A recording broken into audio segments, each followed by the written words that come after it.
my Toronto. VK on the beat. Check.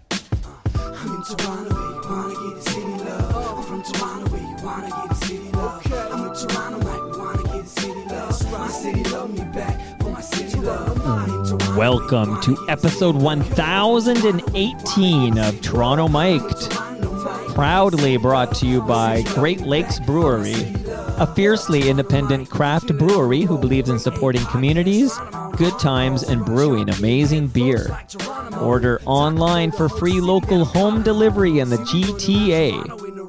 StickerU.com. Create custom stickers, labels, tattoos, and decals for your home and your business. Palma Pasta.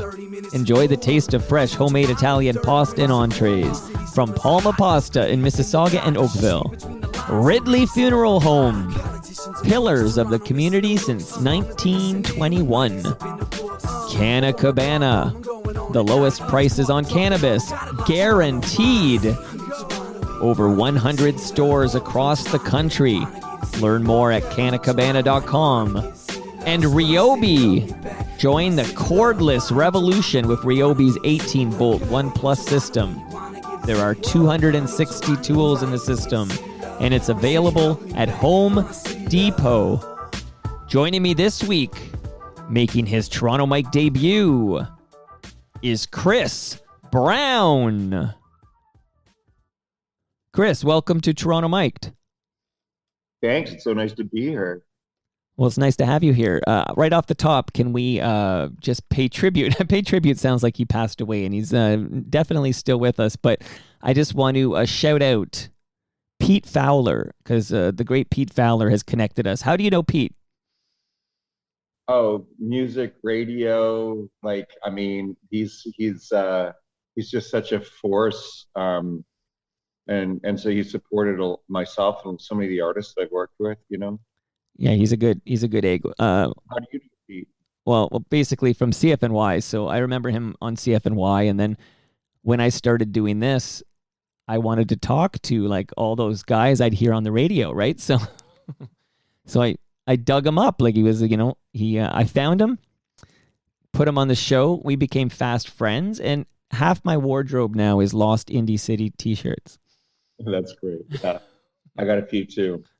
Love them. Actually, it sounds like a humble brag. Recently, I was in the Toronto Star, Chris, and they sent over a photographer from the newspaper, and I had no doubt what shirt I was going to wear for the photo shoot. Like, I went and grabbed my very first one for Pete. So, Pete, this episode's for you, buddy. So, Chris, I got to ask you right at the top, because we're going to get into this. You're all over the place, and you have such an amazing, CV, if you will, resume. We're going to cover a lot of ground here, but can we just start by talking about your name? Yeah. Okay. Sure. So your name, I am curious because at some point your name became like not very SEO friendly, because another musician by the same name started, like, I would say, stealing your, not that I'm not sure if you care, you'll tell us, but stealing your search engine rankings, and it's very difficult to Google Chris Brown musician, for example. Right. So I'm wondering, are you consciously going more by Hugh Christopher Brown versus Chris Brown because of that reason? Just talk to me about that. There's a couple things. When I a decade ago, I started the prison music program, and in all those materials, I would get referred to as Hugh because it's my legal name. I have my cousins in Scotland who refer to me as Shuggy, which is, I've always been Chris. My dad is Hugh, so I was always Chris as a kid growing up. Right. Christopher. The 1997 model, Chris Brown, it was interesting because a dear friend of mine, Sherman Holmes, who's kind of a music granddad to me, called me up and said, "Well, Chris, there's a young man running around using your name and doing all kinds of bad things. Right. I know his grandmother in Saluda, Virginia. I think we should go talk to her." So we still haven't done that yet, but there's many Chris Browns. In fact, even before the R&B Chris Brown came up, if you Googled Chris Brown, there was this incredible Wikipedia entry that basically someone in 500 years is going to find it and go, "Holy shit, this guy did a lot." There's an engineer, there's a free jazz player, there's a few of us, but there's a CBC reporter I see often on like the National. That's me. That's me. We're reaching you now. You're in Ukraine right now, I believe, talking to us. But also, I just want to shout out another Chris Brown I've become very good friends with, who painted the studio here. There's chrisbrownpainting.com. So yeah, there's a lot of Chris Browns. Well, I love that. Is that also you? Maybe that's you too. Yeah, it's all me. It's all of us. Right, yeah. Except for all the bad stuff that other Chris Brown is doing. That's no good. But my friend, okay, so lots of ground to cover, and I really appreciate your time here. Excited about this. But there's a line, I think it's in your bio on your website, actually, and I just want to read the line, and then you can speak to it, because maybe this is where it all begins. But the line is this: Chris has been receiving information from an unknown source ever since his kidney operation at age 6 months. Uh-huh. What else is there to say? It's obvious, right? Okay, so firstly, was there a kidney operation at age 6 months? And there was. So go ahead. I was actually in a coma, and they weren't sure I was going to survive it. So, I mean, of the interesting stories around that time, they told my mom to let her milk go because they said, yeah, he's not going to make it. And wow. My mom, years later, told me that she leaned over my bassinet at Sick Kids, and she started meowing and purring like a cat, and I woke up. Wow. And part of her feeling for doing that was because she felt the hospital was such an unfamiliar environment. We had these two beautiful Persians who were basically our second set of parents growing up, Misty and Petey. And she thought that maybe if she familiarized the environment that I would come around, which, yeah. And so that's why I, among other things, I have to look after the cats. It's like beyond it's not a matter of choice. It just is, But I have a feeling that other things hit me during that time, or affected my physiology such that my experiences later in life would have been interpreted a specific way by me. So it's wow. It's mysterious, and I really don't question it. Your mom's instincts were sharp, because there's a kind of a famous story that I've read many times about Mel Blanc, so the voice of like Bugs Bunny and all those characters on Looney Tunes. He was in I think a car accident or something, but he was in a coma, and he wasn't, responding at all until I think somebody spoke to him, called him Bugs Bunny or something. And then he replied back as Bugs Bunny. Like, it was like somehow that tapped into his like. Yeah, isn't that wild? So the cat thing worked for you, and at such a young age there. And I'm glad, by the way, for the record, I'm glad that you made it, man. That's a scary start to a productive and interesting life. Me too. Me too. Yeah, I think all of us are glad you made it. Okay, now we'll fast forward you a bit, and if I miss anything really cool, just tell the story, man. I just want to collect the stories. But Michael Barclay, I think his new book is out now, actually. He's got a new book. I'm sure you're in the new book, actually. I got to get my hands on it, but he's a good FOTM. But Michael Barclay says, be sure to ask him about dishwashing at the Bamboo Club as a teenager. Oh, yeah. Well, that was above my pay grade. But Dave Wall, who was in the Bourbons, our singer, was the dishwasher. I did everything from busing to serving tables to bar back. And it was seminal for me. The Bamboo was just a hallowed place of music. And I started working there when I was 16. Well, actually, the first time I worked there when I was 15 was volunteering for the Des Moines Jazz Festival. Defunct were playing Joe Bowie's band, and who we were all crazy about. And so I got to basically just look after the band for the night. That was the first time that I hung out at the Bamboo. And then subsequently got a job there, made lifelong friends. And, you know, how many musicians was I introduced to there? David Byrne, like Toots and the Maytals, Leroy Sibbles, George Clinton showed up, Gil Scott-Heron. Like, I mean, it was just such an amazing thing. And then as the Bourbons formed, you know, in my later teenage years, we would start doing gigs there. And in fact, Richard O'Brien, who was the owner of the Bamboo, bought me my first Hammond organ. I remember I was a busboy and I was like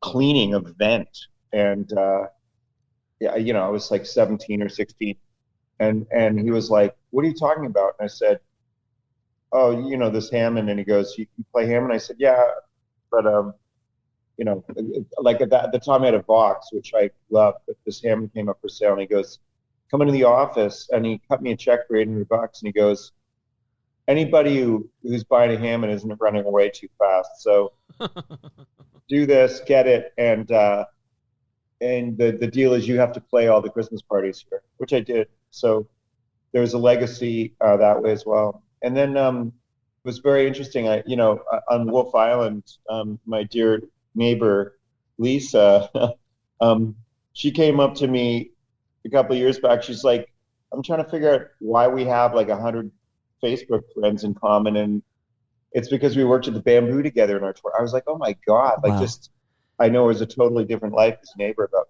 it's the Bamboo is famous and has such an effect on Toronto music. You know, I was so privileged to be part of that when I was a teenager.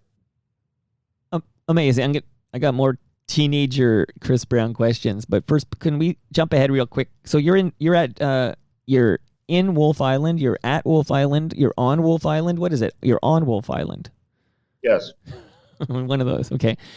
I can only imagine because you know, I talk to Stephen Stanley now and then, and you know, you hear, like, is it just like an artist community, like a commune of like fantastic musicians there? Like, I'm trying to envision this. Like, what's the scene like?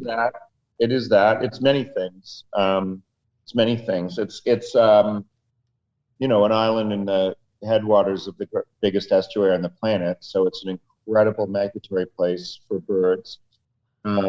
I came here for a hockey tournament as prompted by Dave Bedini many years ago. Right. And then ended up buying the old post office here and making a music studio. So for many years I was coming and going between New York and the island, and then the island just, everybody, you know, who I work with in New York started working here. I grew up in Toronto, so it triangulates New York and Toronto, where, you know, I have a lot of musical lives in both places. And it's an amazing place. So, yes, there are many musicians living here, you know, and it's located in a great place for musicians to meet up and work and make records. So, we bought the hotel here where I'm sitting, as a multiple music venue, recording studio, broadcast center, local food restaurant, and creating a farmers market last summer and a public pier, so that it's helping for an integration of an economy on the island based on the arts and agriculture. Sounds utopian. Okay, yeah, absolutely. Amazing. Okay, amazing. We'll get back to Wolfe Island, I'm sure, at some point. But Canada Kev, who is a listener of this podcast and a huge fan of yours, sent me a very thoughtful and lengthy email. So I'm going to read it in its entirety. So hang in there, Chris. There's a lot of good stuff in here. But he writes, Chris and the Bourbon Tabernacle Choir came out of Lawrence Park Collegiate, and having a band from the neighborhood was sweet. Saw them win the Battle of the Bands at the Masonic Temple. He thinks that was around 87. You'll tell us in a minute if he's right. But then he saw you in just about every venue across the city. Such an amazing live band. I'll just finish this, and then there's lots for you to cover here. But he writes, I absolutely loved Chris's playing style. The Hammond B3 and clavinet, along with a big Leslie cabinet speaker, and I was hooked. He wasn't able to play that way when he did his stint with BNL. We'll get to BNL later. They're good friends, too, of the show.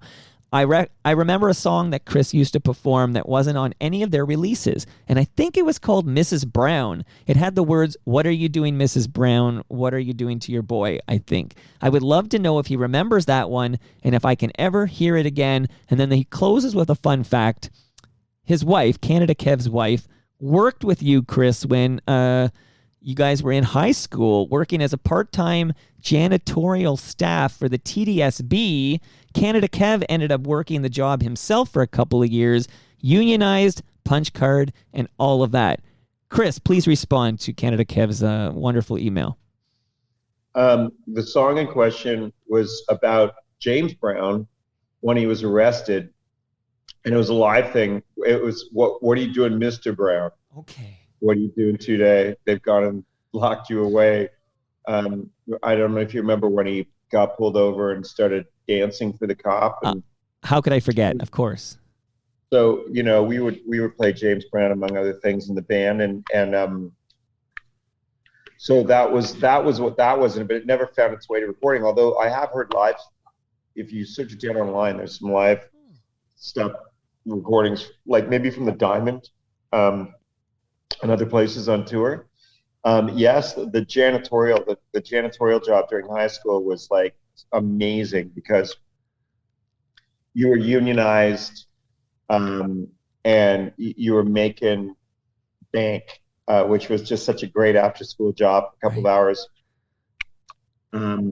It was a legacy passed on to me by kind of older students as they were graduating from high school. I got, granted the position. So I remember that fondly, and it allowed me to buy some of my instruments I still have to this day. Wow.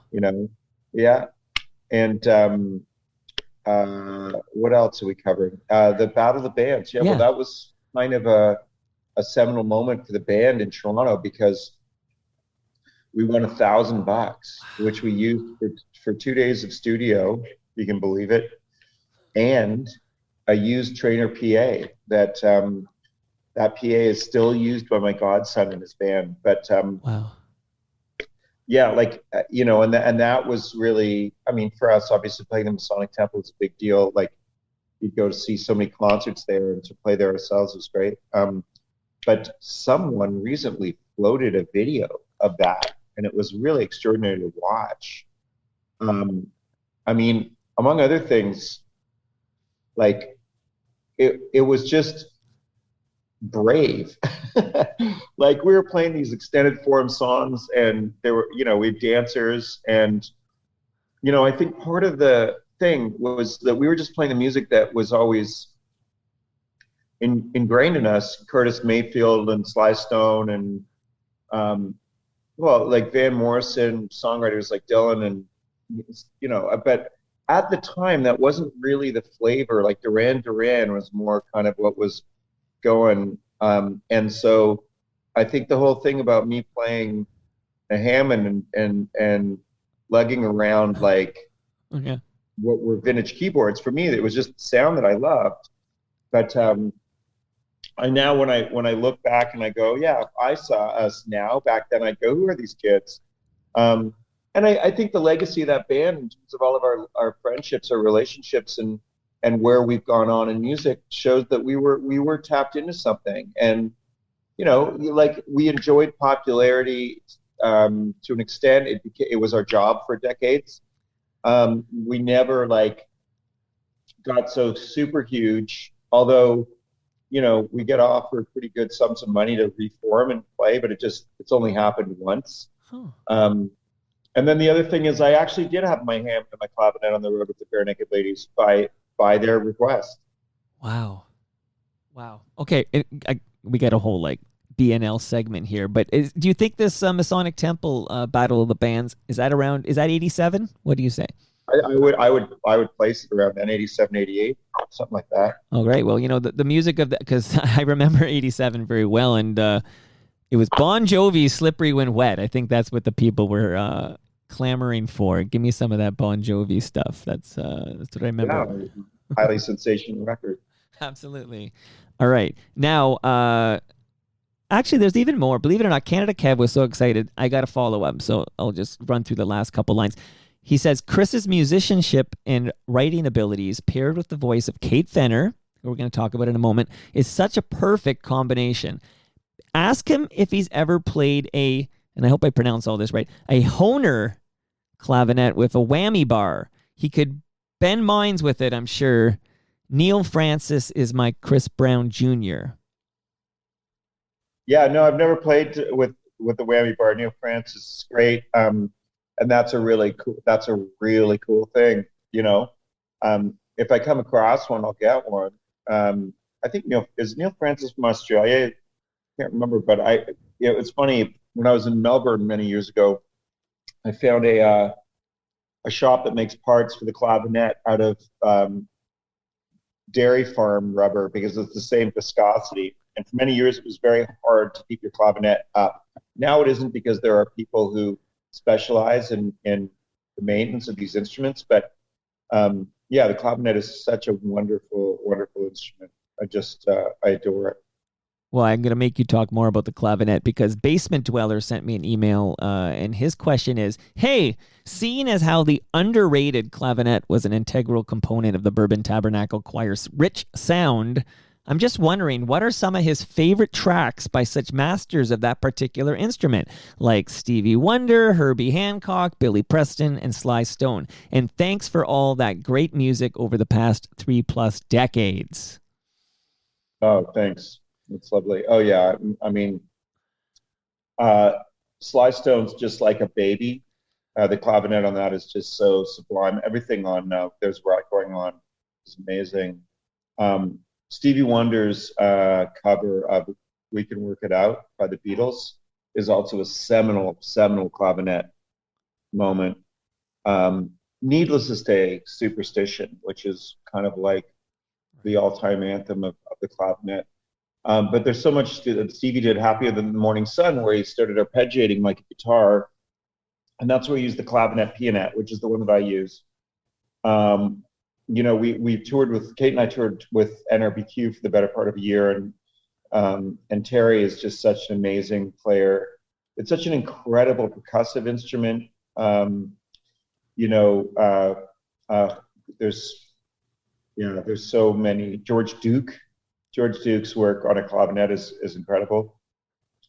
On Headhunters, Herbie Hancock. It's really something, and it's funny because it gets used a lot percussively, but it's also a beautiful melodic instrument. And for me, again, I wasn't so into synths replacing things. Synths making their own sounds and being atmospheric I was into, but I wasn't really into synths substituting for other instruments. So the clavinet was an acousto-electric instrument that I could carry. I mean, it weighed 99 pounds, but when I was a kid in New York, I had one with wheels on it, like it had wheels bolted to the side that I would busk with, Wow. You mentioned, I like to drop fun facts whenever one strikes me, so I have to, interrupt this program to drop the NRBQ fun fact, because you mentioned NRBQ. They're like, I'm sure most of their income comes from, like, Simpsons royalties, because I'm sure you're aware of this, of course, but for a few years, NRBQ is sort of the Simpsons house band, like when Mike Scully was the head writer, because he was such a big fan of NRBQ. So there's a lot of NRBQ songs in the Simpsons, like seasons 10, 11, 12, right around then. So yeah, I know. Go ahead. They were the favorite band of so many musicians, So Bonnie Raitt, she really has championed them. But they just never saw their due. They really influenced a lot of music. When Hail Hail Rock and Roll, Keith Richards put that together for Chuck Berry. He used Joey Spapanato on bass. It was such an education to tour with them, and to see the way they moved people and cross genres. I remember Michael Blake, who was on tour with us, was a phenomenal sax player and musician. We were playing in San Francisco, we did our set, NRBQ comes out, and the third song in, Michael's like, I think this is my favorite band in the world. So, Wow. For all of you out there who haven't really delved into NRBQ, really do yourself a favor. And it's a really, really deep well. All right, my friend, we need to get into the details of the your band, Bourbon Tabernacle Choir, because, in fact, I'm wondering in my head now, do you mind if I play a little bit of some early, like an early important song from your band, and then we can talk about it? Is that cool? Just play a bit? It's your show. You do whatever you want to do. All right, so let's soak in a little bit of this, and then we'll talk about the band.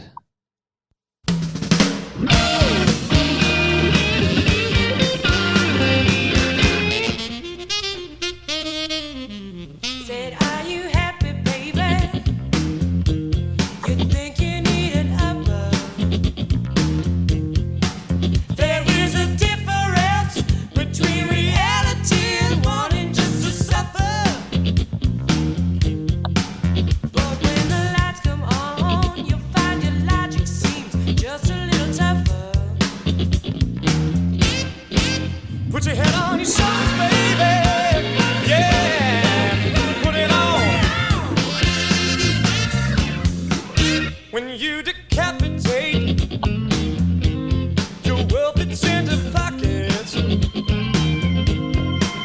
You see things just the way that you want to see them, plug into the socket. Put your head on your shoulders, baby.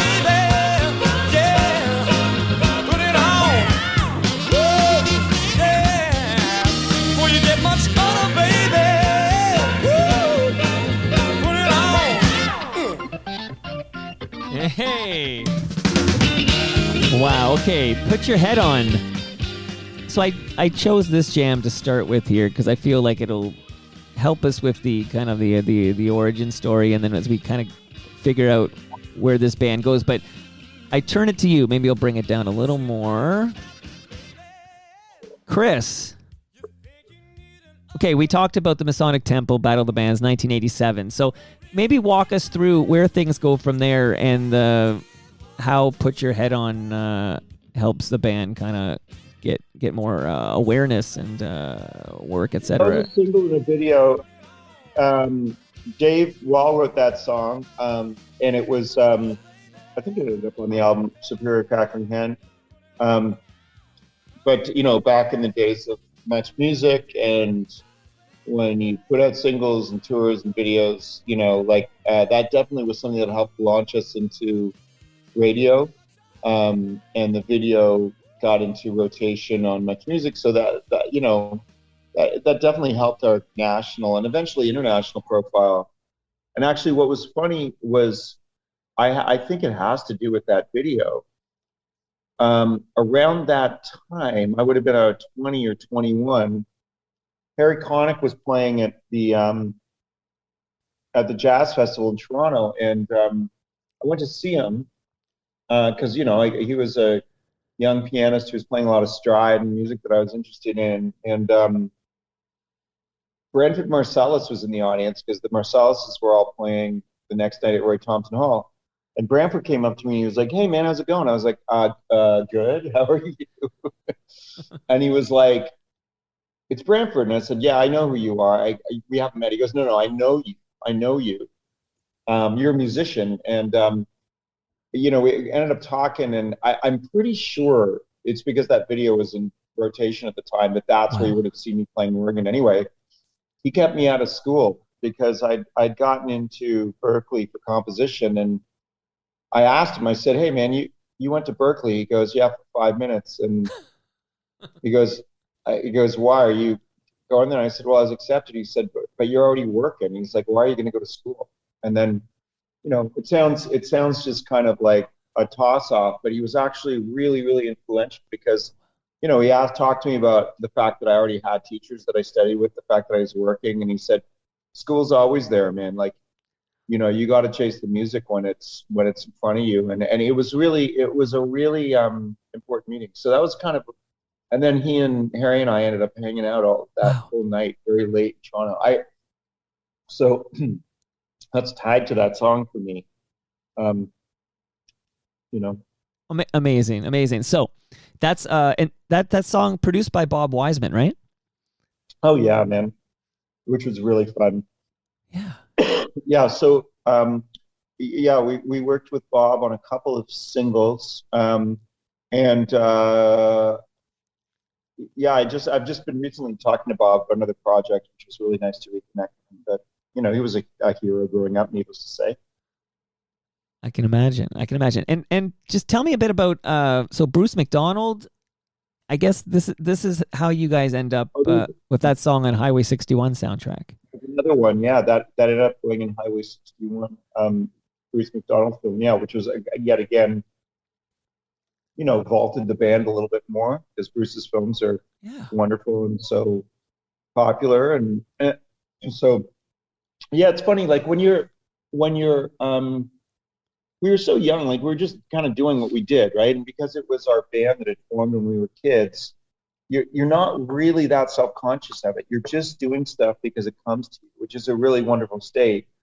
And then people find you, you know, who relate to it for one reason or another, and it draws you deeper into the cultural fabric of your creates communities. I won't even say your community, but it creates communities. So, you know, as much as, let's say, going for a university or another experience can, you know, bring you into the fabric of work. If, you know, to this day, I stand by what Branford said to me, that by really, really applying yourself to music, it's all there. It all, you know, it all comes to you, and you have to be really to work hard, but you have to just be willing, basically. And the opportunities that we were afforded back then have had, you know, lifelong impact. Plus, it was just a pleasurable thing to do. It was hard and not without its challenges, but to tour and get to know Canada, like by playing music, was just such a privilege. But you know, you were helped by, you know, you're on the soundtrack and you're on Much Music, which was, of course, that's nationwide, right? That's, I mean, I had Mo Berg over here, like he talks about dropping off the "I'm an Adult Now" video, like dropping it off at like you know, 299 Queen Street, and it's like suddenly it's in like high rotation, and it's a game changer, right? But I always wonder, like, what do you tell new artists? Like this whole system and infrastructure is gone, really. You know, I work with a lot of new artists. That structure is gone, but so have 78s. You know, Right. and so, well, I mean, it's the same thing I tell old artists, which is that it's no longer about that pipeline. The nice thing is that everything you do right now has immediate international consequence and opportunity. The challenge is that there's not 5 channels on TV. There's an infinite number of channels, an infinite of media being created. So, and people basically have free access to it. So, Right. I think rather than resisting that, finding ways of making things that are meaningful to you, and getting them out there is the name of the game, because ultimately there are so many avenues for you to be seen and heard. Like there's less monetization of just exact things.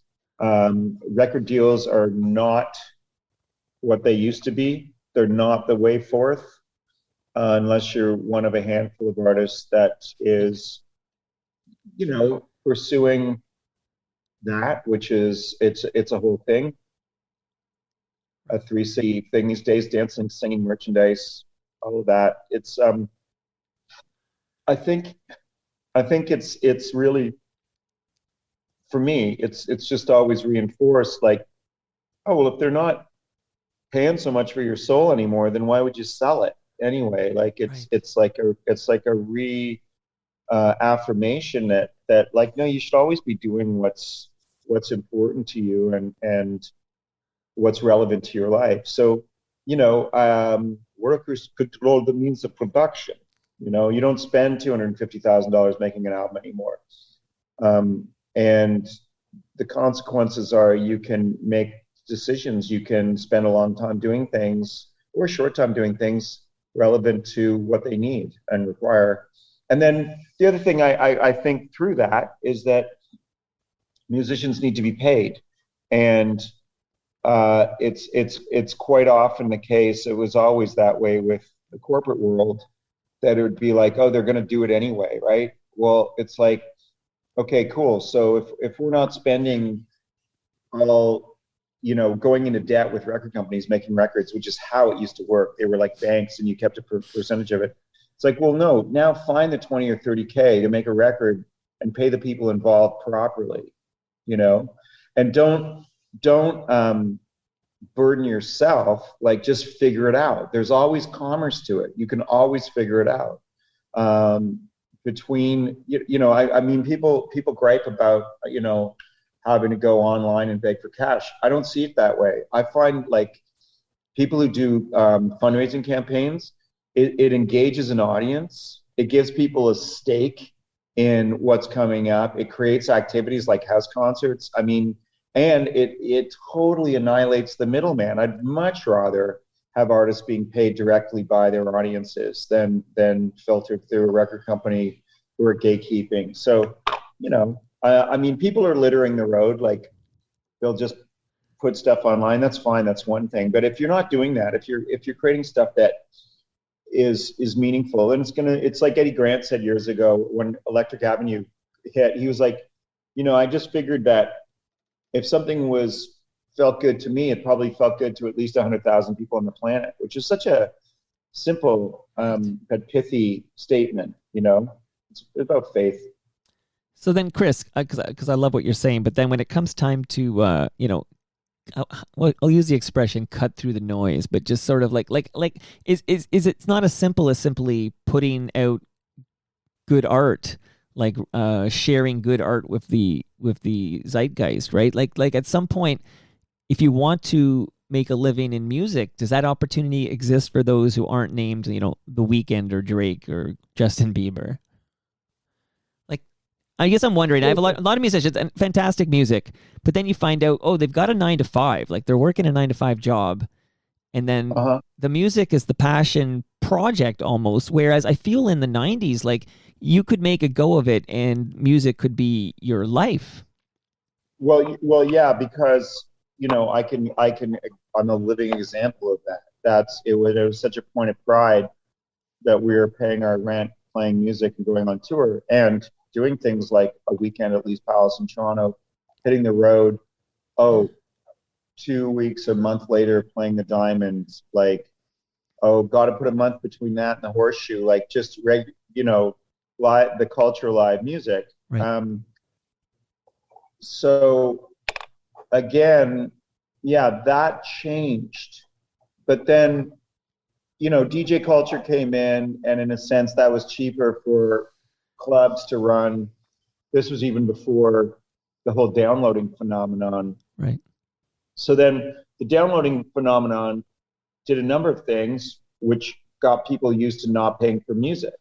And then by that time, like living in New York, where people stopped, a lot of clubs stopped charging a cover charge, and you had to pass the bucket, which, culturally it was one thing at after hours clubs or there's a real culture downtown in New York that remains to this day of people gathering to play, who do concerts or make their living elsewhere.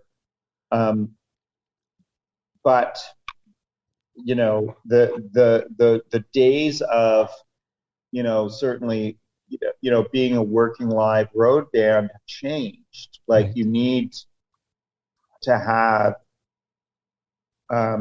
the support of media, but media is no longer a single tube. It's a myriad tentacle thing, right. And you can connect with fans.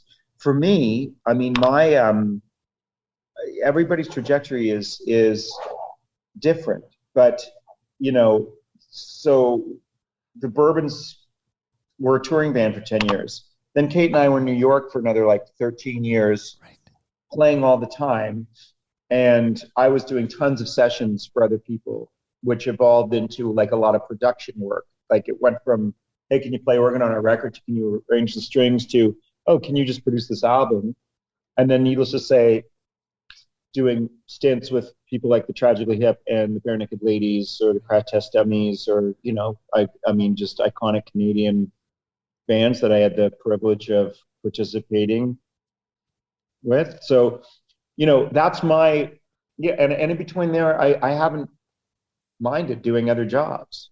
Like it was more important to me to kind of be making the music that I cared about than just arbitrarily kind of doing anything. And as I've kind of gotten more into it, like since being on Wolfe Island, production has been a big thing. I produce a lot of records for people. Yet, in a way, I have more time to play piano here. And the whole kind of, because I'm not at everybody's beck and call as I was in New York, like 5-6 nights a week playing concerts.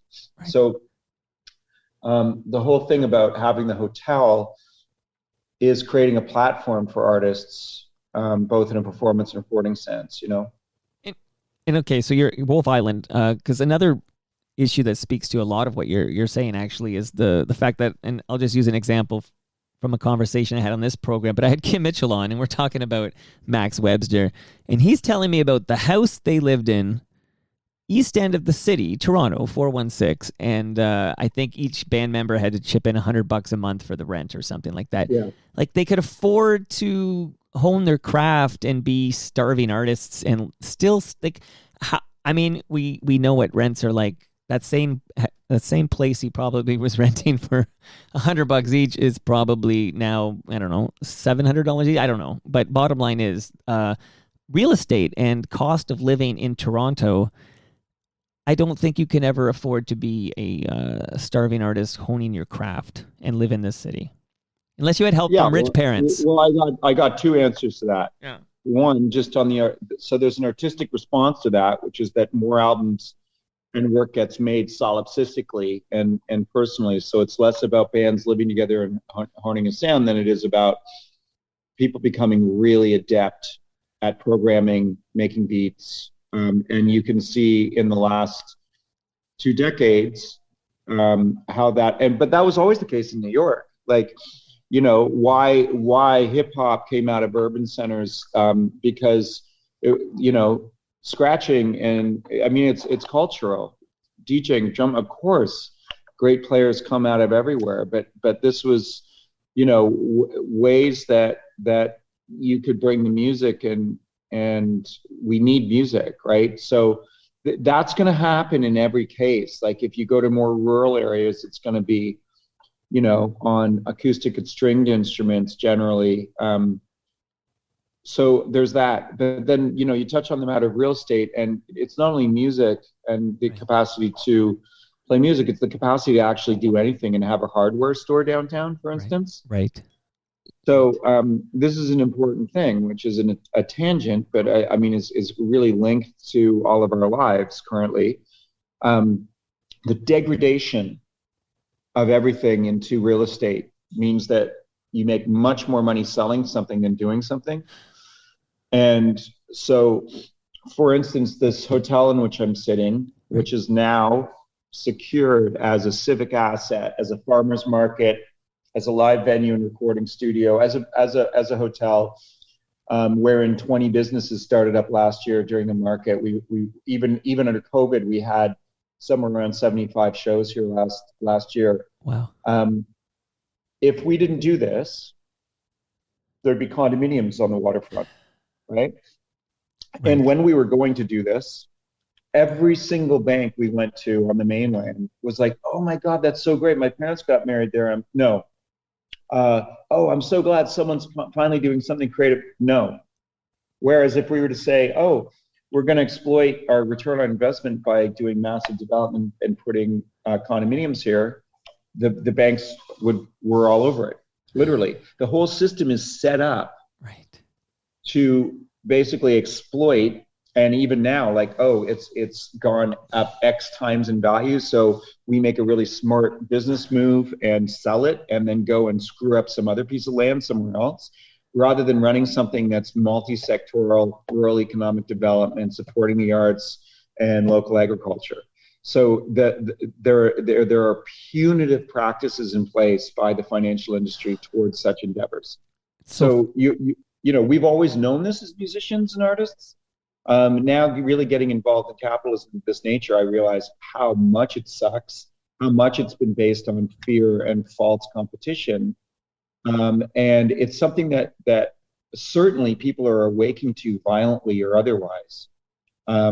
You know, and if you look at, you can look at any of the turmoil currently afoot, and you look at disparity, and you look at how that fuels superstition, lack of identification with others, fear, anxiety, all of that stuff, which just feeds into fascism, which is rampant. So, you know, again, what is the anthema to that? To me, art is one of the great anthemas to that. Yeah, absolutely, it's one of the answers.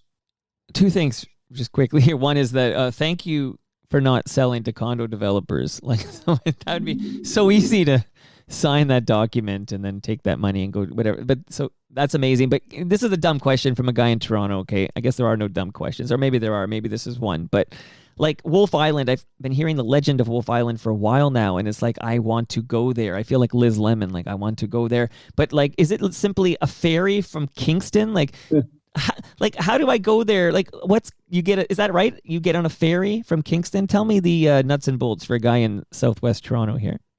Yeah, well, when I first came, I came up from New York, and there's a ferry from Cape Vincent, New York. There's also a ferry which is part of the Trans-Canada, so it's free from Kingston that runs on the island. Here's another person who didn't sell to condominiums. My partner in the hotel, Mom, just walked into the room. Hey, hello. Toronto Mike. Hello there. But yeah, in fact, when I first came up, it was the winter, so I actually did take the Kingston ferry, and I crashed at Sarah Harmer's house the night before. Hey, nice. Took the 7 a.m. boat and came, and the tractor was pulling the Zamboni, and I just immediately fell in love with this place.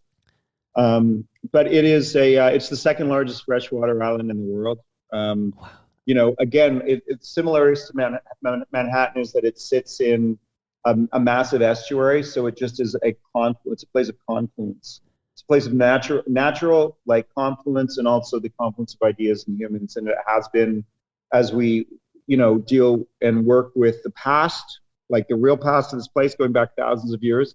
It was always a meeting place, always a gathering place for music, fishing, storytelling, and that's all we're tapping into with the project, the hotel. And people, you know, somebody who comes for the art and the music at Wolfe Island can stay at your hotel. Like that, this is an operating hotel. Like me and my family could book a room and stay at your hotel. Yep.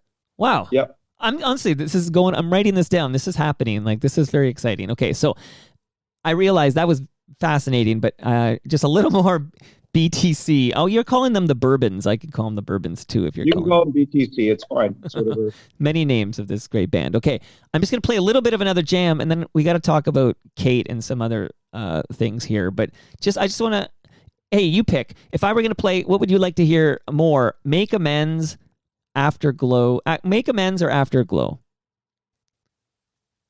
Throw on Make Amends.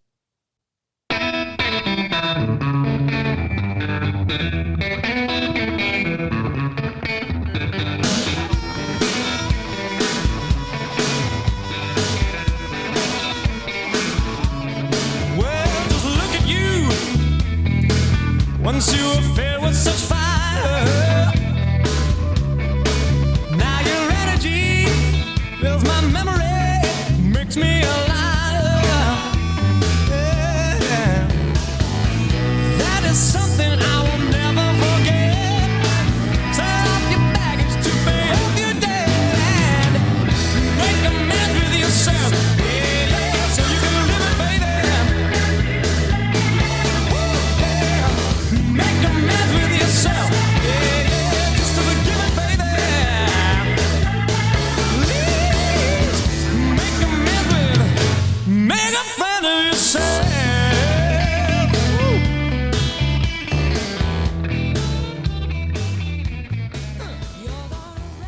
Oh, let me hear a bit more of Kate. Continue on this path of deception.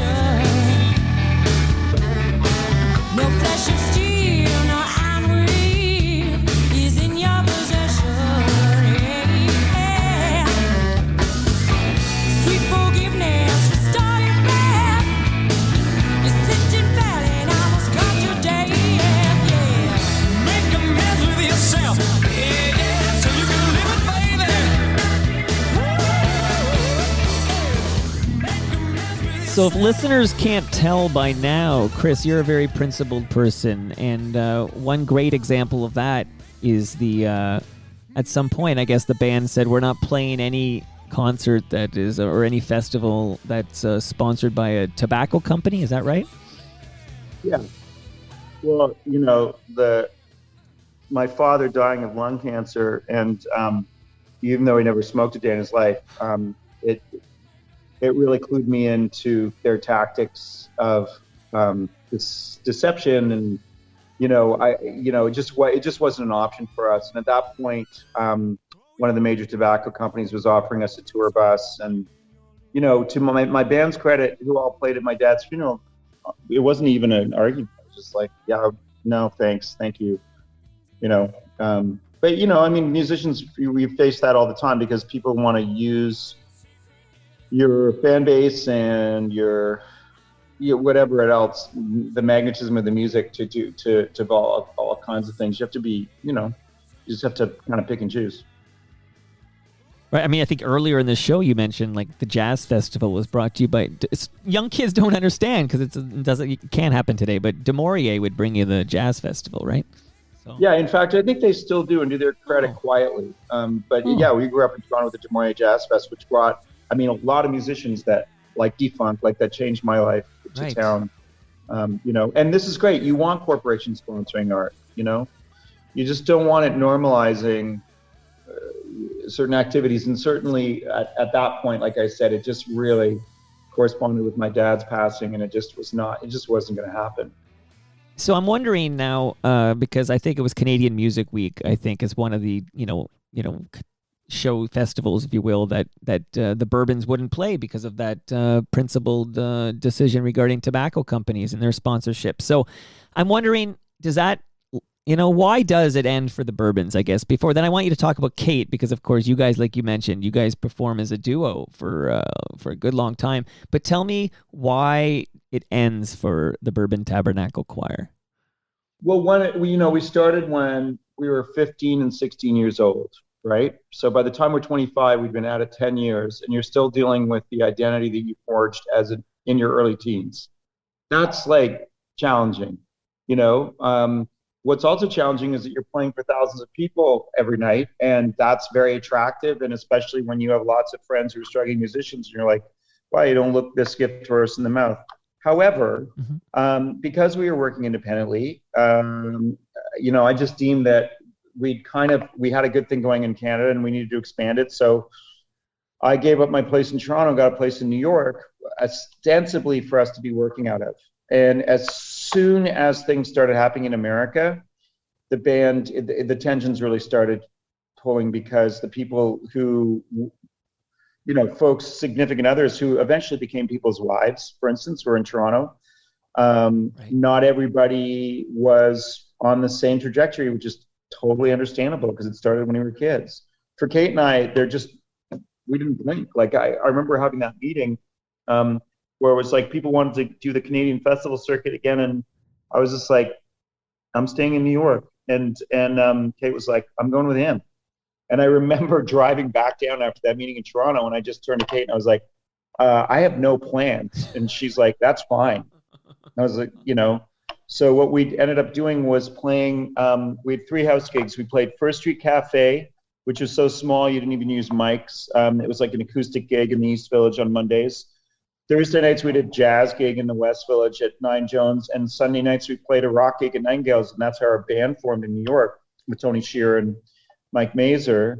And those 3 things, just we literally went from playing the Commodore in Vancouver or whatever to playing to 7 people in Nightingales. But I remember feeling like they're probably going away with a bigger portion of it, each of them.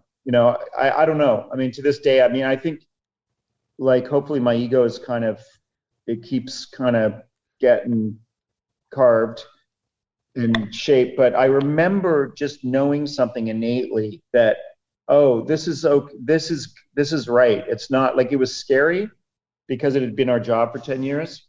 But I also saw that. I remember also feeling at the time oh, now I know what I'm going to grow old doing, So I'm glad now we're finally speaking about Kate, because Kate Fenner is such a, it's hard to talk about Chris Brown without talking about Kate Fenner. I need to get Kate on Toronto Mike, by the way. But she's on Wolfe Island Records too, right? Record, right? What's that? Well, she's working on a new record right now. That's beautiful. That I will get her to send you. Okay. I just did a little bit of string arrangement on it, but she's making it with Scott Harding in New York right now. I'm okay. Well, let her know Toronto Mike wants her.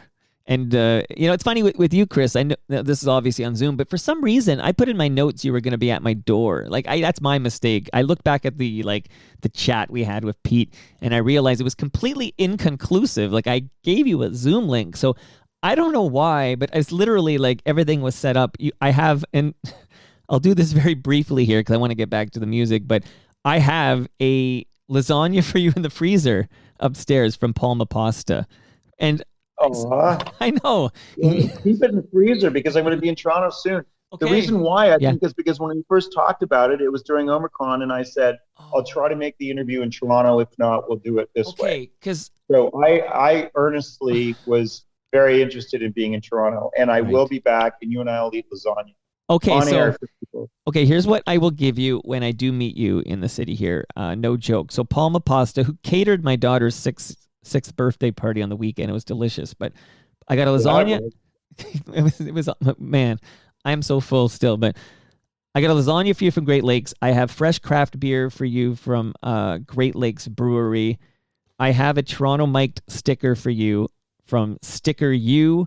I have a toque for you from Canna Cabana, cannacabana.com, because you always need a toque in Wolfe Island everywhere. But I have, ready for this? Okay. Ridley Funeral Home. I have a measuring. This is for you. You never know when you have to measure something, right, Chris? So you get a. Yeah, Tom. I'll bring that back to Tom on Wolfe Island. He measures things every day. Absolutely. You never know. And I don't actually. Is that drill for me? Is that drill for me? See, wouldn't that be something, right? I wish I could give you this drill, but my wife would kill me if I gave you this drill. But I do have to speak. So I do want to tell people listening that there's actually a great episode of Toronto Mike. It's better than it ever should have been. It was fantastic. Becky from Ryobi was on Friday's show. We kicked out the power tool jams, and people should check it out. Ryobi, of course, you'll learn more on that episode, but just this tremendous system where they all use the same battery and charger, and they got 260 tools. And anyway, you'll hear my wife on that episode from Friday because she swears by the Ryobi tool set. But okay, my friend, you're getting lots of stuff when we meet. That's a no-brainer, but I have questions. So, Kate, you still work with Kate? Oh, yeah, all the time. So could you maybe, and I extract this from you, but you've kind of already done so, but just because Chris Brown and Kate Fenner are so linked, tell me about your relationship with her. What kind of, just talk to me about Kate, if you don't mind. Well, I mean, relationship-wise, we were one another's first loves, when we were kids, and then music just always kind of kept us together. Our son, Lucian, is my godson, who's himself a wonderful musician and artist, among other things. And we have the good pleasure of giving him his first job at the hotel here this summer. Wow. Leaving New York was I didn't really leave New York. I added the island to New York. But then with the pandemic and with the advent of taking on the hotel, the last couple of years have really, really been focused here. But in usual times, we keep gigs. I mean, I kept one of my Hammonds at the living room for many years, and that was a regular show for us. But let's see. So the Bourbons lasted for 10 years. Then after that, Kate and I made 5 records, toured a lot as a duo. As I mentioned, the experience with NRBQ, we also toured for a year with B.B. King. We've done a lot of stuff we toured with The Hip. I made that album Music at Work with The Hip, and then we spent a year on the road with The Hip, and you can see videos of Kate singing with Gord, doing duets with flamenco and Scared, and so we've done all these other extracurricular things as musicians. She's now involved in a lot of things. The celebrated visual artist Joan Jonas, who's now in her 82nd year. Kate's voice is now in the Whitney. They did the Biennale in Bilbao with Jason Moran, and so she's involved in a whole set of folks. herself the same way I am here on the island. And we do share a large music community together. Occasionally people fly us places to do what we do. We have a song in the International Archive of Protest Songs in Glasgow called Resist War, which has been started. People have started been hiking out again lately.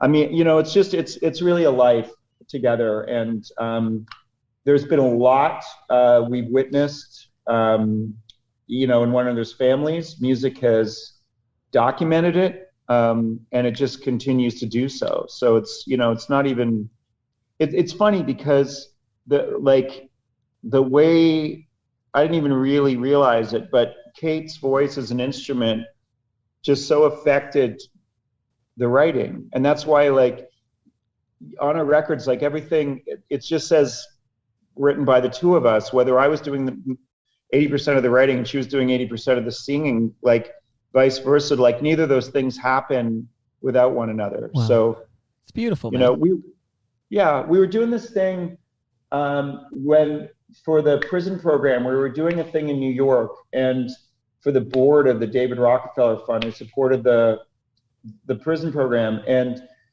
Kate and I were doing a performance, and someone said, it's like there's a third person there when you guys perform. And I knew what they were saying, and I'm like, yeah, right. It's just this thing. We've just been doing it since we were kids, and it's just, Wow. So. Now, okay, so I want to just let especially Brian Dunn know that we are going to get to BNL in a moment here, so you can't leave me yet here, because we got to do BNL, and I need to ask you a bit more about the hip and then a little bit about today. But since you mentioned it, what can you share with us about the Pros and Cons program? The Pros and Cons music program is a program I started in prisons after the Harper junta started dismantling not only the agricultural programs, but also many of the social programs, which were very, very effective in prisons. And watching our friends and neighbors get arrested and put their bodies in front of trucks when they were pulling the 200-year-old heritage herd out of Collins Bay motivated me to just go inside and, do something. Historically, I did benefits, but a benefit for convicted criminals, it wasn't going to really work. So I just had to I play music, so I went and started playing music. And that developed from workshops, and it was kind of clandestine at first just because of the temperament and the temperature of the day with the government. But then eventually, as it happens, came along and was just hey, can we play something? And we said no for a while, and then it just felt okay, well, this is the time. And we launched one of the songs through As It Happens, and then it got a lot of national attention, and then I think it's just been protected by its goodness, So now what happens is people get out of prison, we are able to bring them back in to mentor other inmates. We build recording studios in prisons. Those songs get released anonymously to support charitable works, usually tied to the perpetrator's crimes. We're in men and women's prisons. Just before the pandemic struck, we were having a meeting at regional headquarters to nationalize the program, which runs independently of corrections. But that is kind of in the works because we've just been awarded charitable status, which has taken years of work. Good for you. And is largely due to the mother of one of the former convicts. That's it. It's, you can go online and hear all the music that's made there. I mean, you even recorded Postcards from the County, which is... it was an album that was made entirely inside. Wow. Good for you, Good for you, because I think it would be easy for some hard-nosed... I won't judge any political stripe of any nature, but to say, they did bad things, they don't deserve to have music in their lives or something, whereas you recognize... You and I didn't, because I haven't done anything bad of you. That's why I can have music. It's really great being this good. Right. And you recognize that you can rehabilitate somebody who may have committed a crime and is now, serving their sentence for, society, can be rehabilitated and become a productive and important, contributing part of our community. And thanks to programs like yours with the bringing the arts to these people and creating musical works for charities. Well, it is called Corrections, right? Right. It was funny. I did an interview on CFRB years ago on one of the shock jock shows, And at first I was like, what is this? And then I realized he was totally putting the ball on the tee for me. It was so great. He was going, so you're telling me that a bunch of murderers, and I was like, oh, this is great. He's genius. And I do think there is that. I think, you know, the appetite for vengeance and all that stuff, it gets stoked. And there's so much political advantage to it. Like Harper would stand up in front of a platform that said victims first in cursive. I don't know if you remember that, but it was brutal. And I defy anybody to go into prison and have 3 conversations and not have their lives changed. So right. Yeah. Do you remember? You don't have any memory. Maybe you do. Who was the person on CFRB? Do you remember? I don't, but he was a genius. That doesn't narrow it down. They're all geniuses on CFRB. But okay.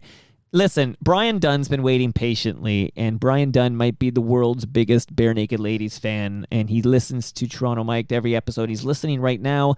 He writes in, is there one moment that sticks in your mind from touring with Barenaked Ladies when they were number 1 in America? So maybe before you answer that specific question, set the stage for me here. FOTM Kevin Hearn was battling leukemia and needed to step aside. And how did it come to be that you were tapped on the shoulder to join Barenaked Ladies at this time in 1998? Because Kevin and I had gone to the choir school together. We knew each other since we were kids. They had grown up like, well, you know, the band used to come see the Bourbons all the time. So when this was going on, they talked to me because I think, you know, things were so, they'd had a lot of success in Canada. They were about to do something very, there's the look people. Oh yeah, sorry. People who are listening, because 99.9% can't see this right now. But Kevin Hearn is in, of course, I just had James B over here. So he's, yeah. So anyway, shout out to Kevin Hearn, who, by the way, we did two back-to-back episodes. And the second one was all about, I'm going to talk to you about him in a moment, but all about Gord Downey and how Kevin was there for Gord in his final years. Anyway, Kevin is a sweetheart. I just want to say hello to Kevin Hearn. Kevin is a sweetheart. And when the guys first asked me, it was interesting because it was when Kate and I were really in New York. And I was like, you know, and that's all we were doing. We weren't on the road.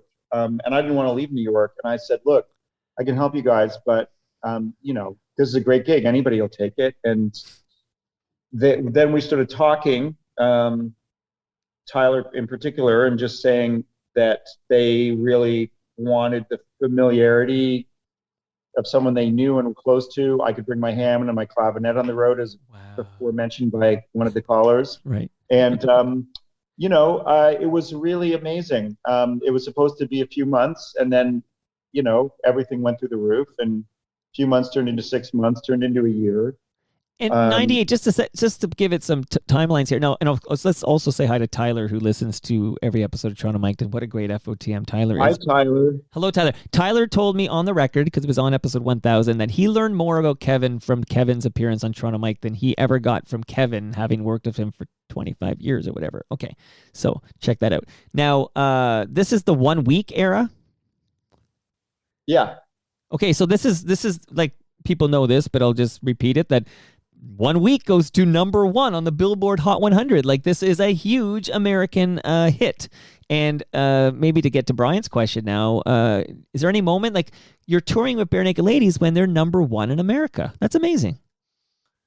Well, there are, like, I'd say, if I can talk about the overall, sure, for a second, then I'll get specific. The fact that the guys were a band, like an actual band, as we all know in Toronto, grew up busking and made it by genuine principles of music, okay? To be inside of that and watch that kind of explode on a world stage was a really interesting thing. Because, you know, they treated their crew well, they treated each other well.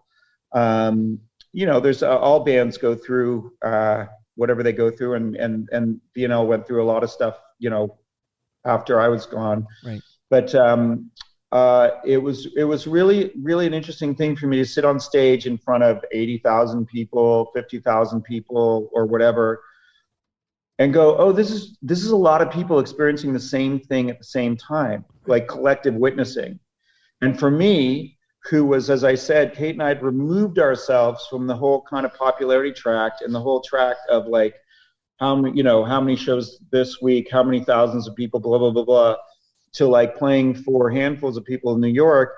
It took all of the kind of romance and distance out of that scale. It just was like, I don't know, this is actually the same thing. And the guys, the Barenaked ladies, are very, very good at what they do. And as Woody from Government Mule said on the Horde Tour that year, goes, this is vaudeville. And it's exactly what it was. I remember when Rufus Wainwright was opening for them somewhere in the South or the Midwest, and someone was making gay jokes before, like during Rufus's set. Steve and Ed walked out on stage and started necking. It was amazing, and the whole crowd just erupted, Right. And I mean, that for a mainstream band, like, right. There's that's one thing that I really remember. That was pretty amazing. I like there's also aspects of it that you realize are unappealing and that aren't anything that you need to go near. And I'm sure the guys would attest to that as well. That it's just part of the job. One thing I do remember was at the MTV Awards, we had to do an opening medley of Puff Daddy, who he was called at the time before he was Diddy, right? And who are those guys? Bittersweet Symphony, and like anyway, we did this medley of all the songs that were nominated that year. It was a hoot. It was really the Verve. Funny.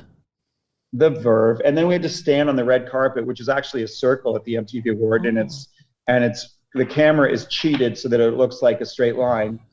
But after the intro, I was like, you know what, I'm not going in. Like there was no point for me to be there. And I went back to the hotel, the Mondrian, wow, which the after party was at, and so I was sitting on a lilo next to Lil Kim and someone else by the pool, and Jimmy and I would always practice yoga on the road together. It was our way of kind of keeping grounded. But my hotel room overlooked the pool where like 2,000 people were gathered.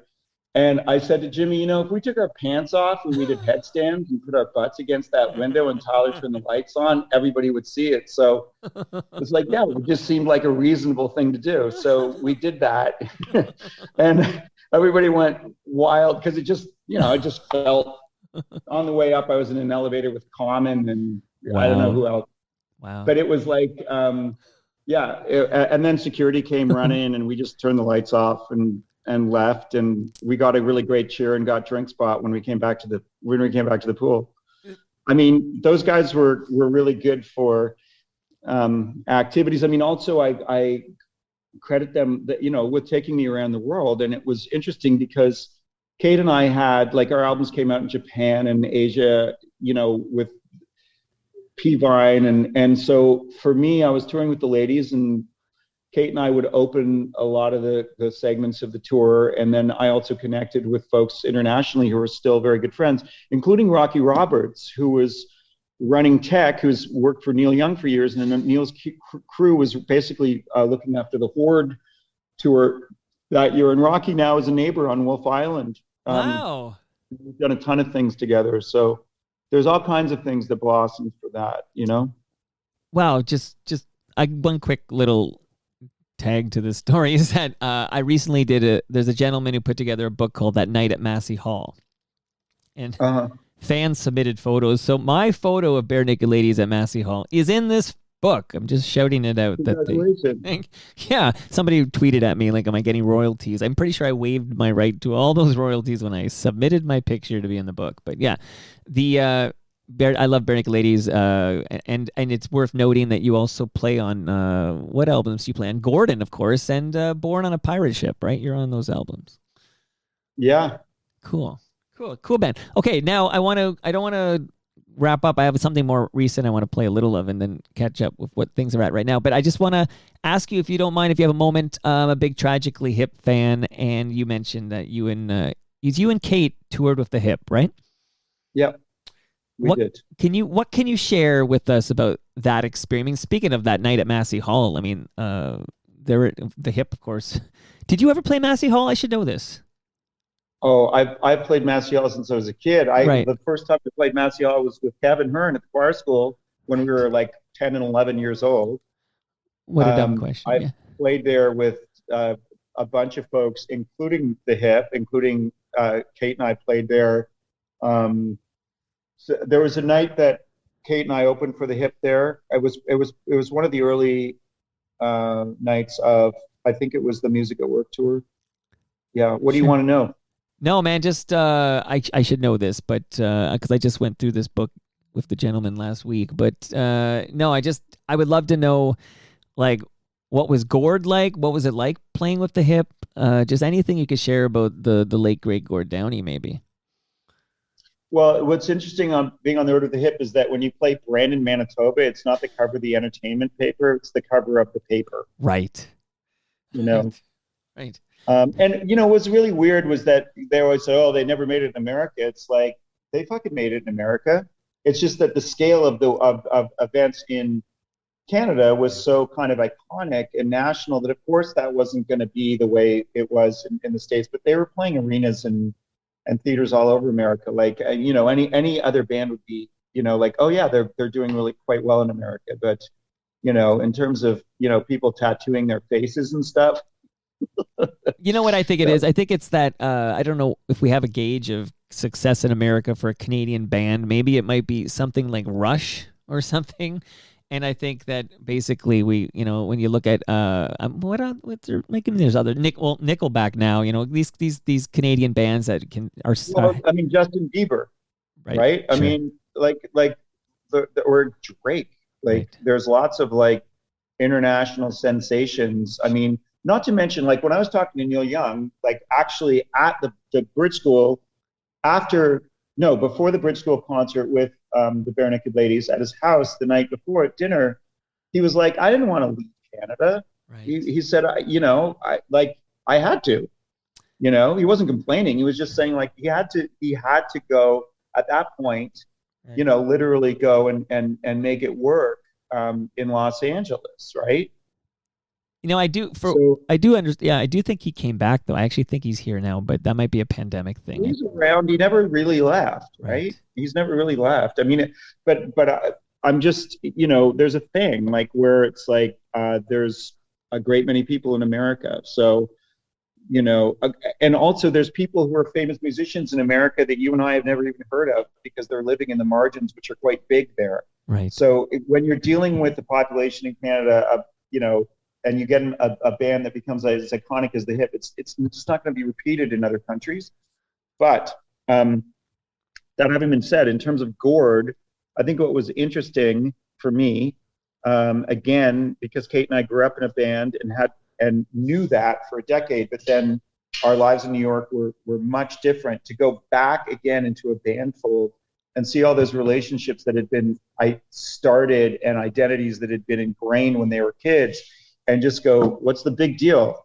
They all thought that we'd made Gord's solo record with them. It was don't you guys talk to one another? I called a band meeting in Philadelphia, and Gord said to me, this is the first band meeting we've had in 5 years. And I was like, really? I couldn't tell, But it was, it was an amazing privilege. And as we said to them at the time, it's you guys don't really need us. Are you sure you want us here? Working with Mark Vreeken in the studio was wonderful, and I think it felt good, as challenging as it was, to bring a woman into that environment and perform, and even for me, just playing organ and piano with them, it was a thing, But they, again, because of the iconic nature of their identity as a band. There's something that you never want to crack, or it does its thing extremely efficiently. Let's put it that way. So we had I'm trying to think of some of the. There were just so many crazy moments. I think playing the Fillmore in San Francisco was great. Kate and I opened the show with our band. Our drummer's family is all from that area.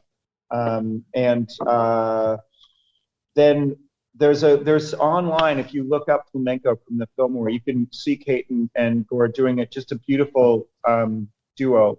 And the way the crowd erupts when Kate starts singing, it's something. Wow. You know?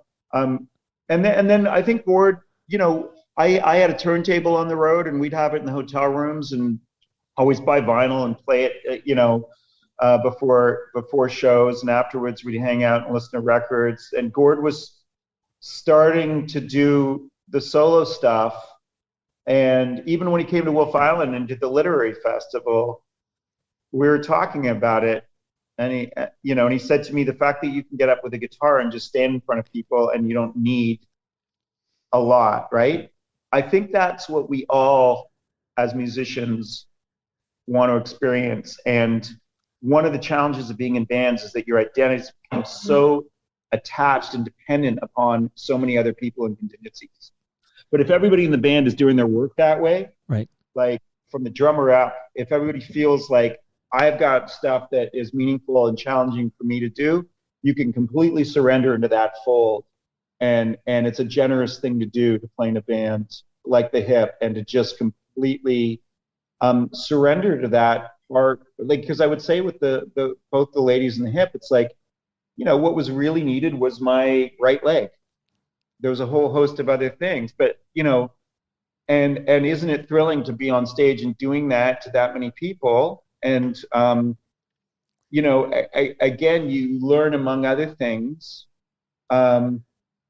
that, oh yeah, it doesn't demand all parts of me. My ego doesn't need to be exercised. This isn't an identity exercise. This is an exercise in contributing to something that's occurring, and doing it in a sincere way, so that you're not just like dialing it in, right? So if you're doing it in a sincere way, it's going to present challenges. You know, I think some of the crew of the Hip were challenged by having Kate and I there. I know it by 3 a.m. phone calls I received in my hotel room, you know, not from the band, but from the crew. But it's like, again, it's like you're dealing with folks who've worked together for a very long time, and things can come in and threaten. But really, it doesn't do that. It adds. And when I watch some of those videos, like the Fillmore someone brought up a couple of months ago, it's just like, wow, it's beautiful. I feel very blessed. You know, to have done that, and I feel blessed to play with all the people I play with in New York, on any given night. You know, music is a privilege. You know.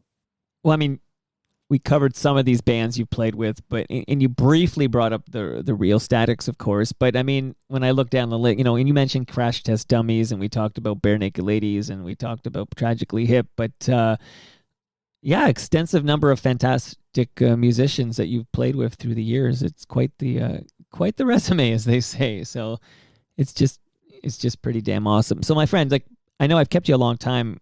I promise you, this is winding down. I just love it so much. But I'm just gonna play a little bit of something super recent, and then we'll talk about current day. And let's play.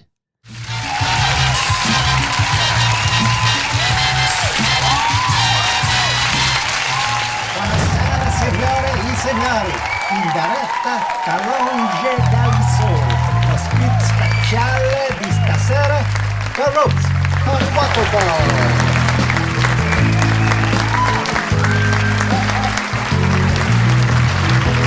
Funny how sometimes, without notice, you appear and it begins. I don't know where it comes from, but I'm so glad to let you in. Remind me of everything beautiful, makes me sing. That's you.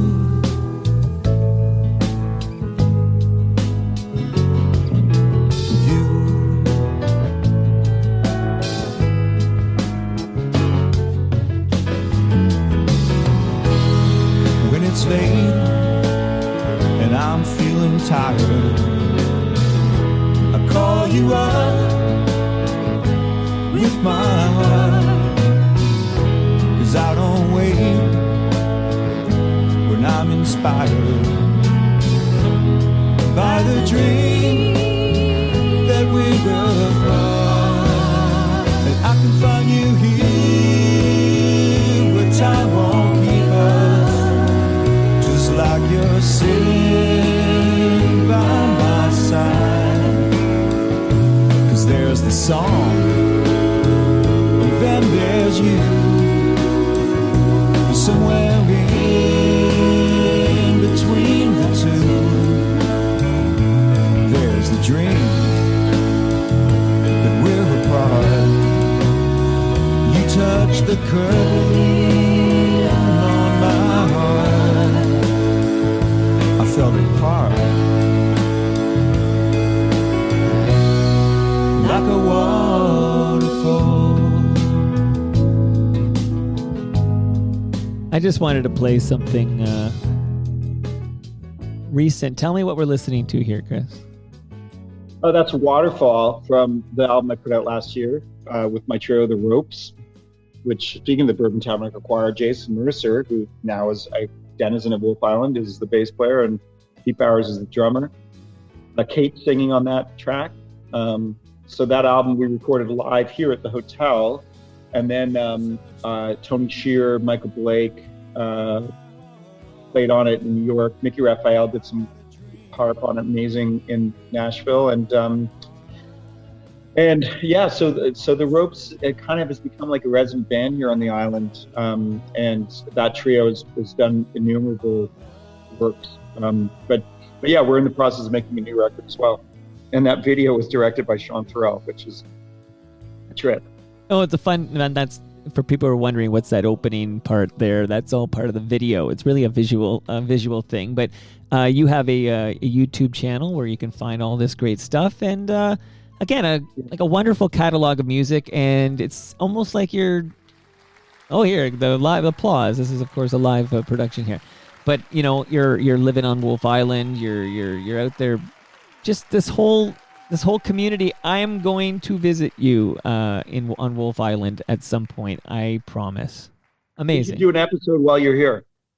Honestly, I'm game for all that stuff. Are you kidding me? One day Pete Fowler phoned me up and he goes, "Oh, we're gonna be at the Opera House. We're doing a 3-hour tribute to Martin Streak. He had passed away 10 years earlier."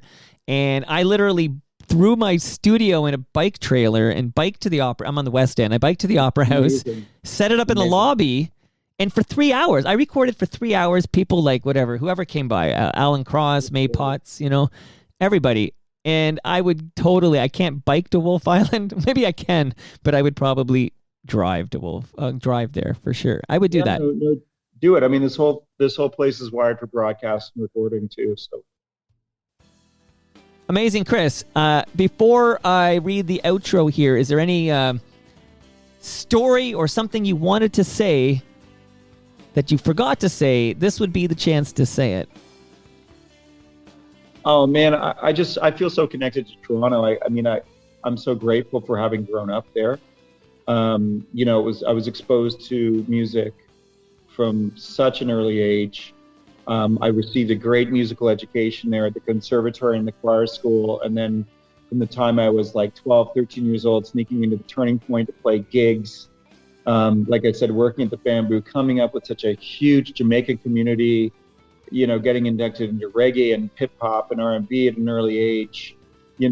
Everybody would come through there. If I think of the pianists and organ players that I saw growing up, from Jimmy Smith to McCoy Tyner,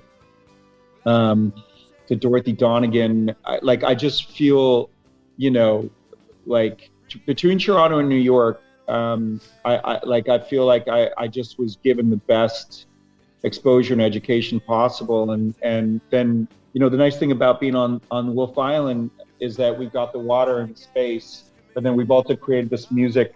There's a 1951 Steinway here. There's 2 Hammonds. The whole thing is there's 4 venues. So it's really lovely that people can come from all over the world and play here. And we play here regularly. So I don't know. I mean, I guess a sense of gratitude. I'm happy it's spring. I am distressed over what's happening on the planet. And I'm trying to educate myself and stay in tune all the time so that I can be of service. And I hope everybody is safe and happy and just, finding ways through this. It's a challenging time. Chris, thanks for doing this, buddy. I really enjoyed this. Me too, man. Thank you. And that brings us to the end of our 1018th show. You can follow me on Twitter. I'm at Toronto Mike. So, Chris, how can people with you want to drop your website, or is there somewhere on social media? How would you like people to track you? As you said, I have a YouTube channel, which is Hugh Christopher Brown, which you can join. If you look at Wolfe Island Records, it's great because my page is there, Kate's page is there, mine and Kate, and then all the artists I work with, like Dave Corley, Suzanne Jarvie, Analogs that may have a new record coming out, Stephen Stanley. I mean, it's just on and on. The pros and cons program. If you go to Wolfe Island Records, you'll see everything that's happening, including the Garden Party, which is going to run in June, which is a week of music and agriculture here on the island. I'd invite everybody to come and attend. And and also look up the Hotel Wolfe Island and Wolfe Island Commons, which is our not-for-profit dedicated to the arts and agriculture. I mean, and I'll bring it full circle here before I thank the sponsors to say I saw Stephen Stanley play live. I think we're going back to, October 2021 here, not that long ago, but he was live in Pete Fowler's backyard. That's right. So it all comes full circle. Thank you, Pete. Our friends at Great Lakes Brewery are at Great Lakes Beer. Palma Pasta is at Palma Pasta. Sticker U is at Sticker U. Ridley Funeral Home, they're at Ridley FH. Canna Cabana are at Canna Cabana _ and Ryobi are on Instagram at Ryobi _Canada. See you all tomorrow.